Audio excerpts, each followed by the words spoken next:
Chcel by som vám predstaviť naše mobilné zabezpečovacie zariadenie, tzv. Security trailer, ktorý sa skladá z dvoch častí. Je to prívesný vozík, na ktorom je nadstavba, v ktorej sú umiestnené všetky technické zariadenia, a potom je tam pneumatický výsuvný stĺp, na ktorom sú snímacie zariadenia zase, kamery a prípadne osvetlenie a také.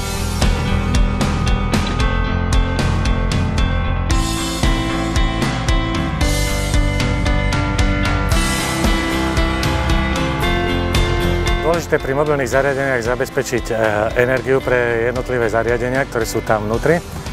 A my to máme na našom vozíku zabezpečené tromi spôsobmi. Buď to ide priamo na sieť, alebo to ide zo solárnych článkov, ktoré nabíjajú batérie, ktoré sú umiestnené vnútri. Alebo je energia zabezpečovaná z generátora, ktorý je poháňaný LPG alebo benzínom podľa potreby.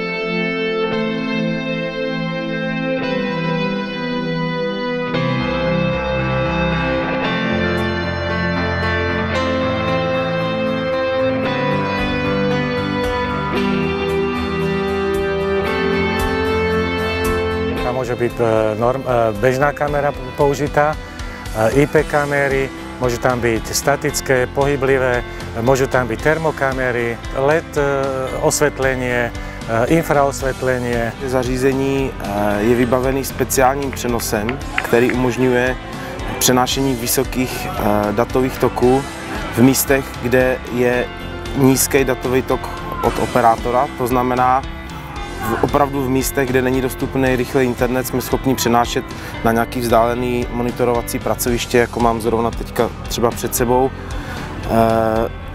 Reální obrázky, ale samozřejmě i záznam.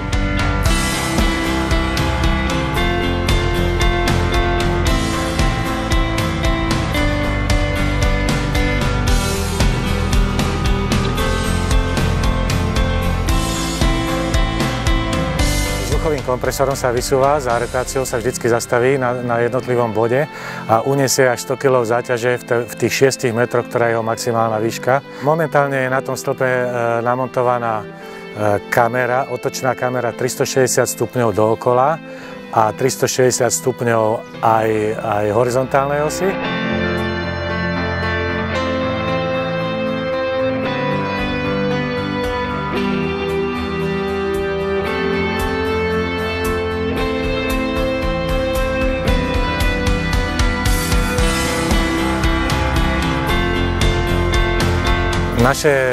Náš security trailer v podstate môžu využívať mestské a štátne polície na monitorovanie nejakého priestoru zaujímavého, alebo súkromné podniky, čo aj všelijaké festivaly, alebo staveniska a podobne, kde treba zabezpečiť nejakú ochranu majetku alebo osôb.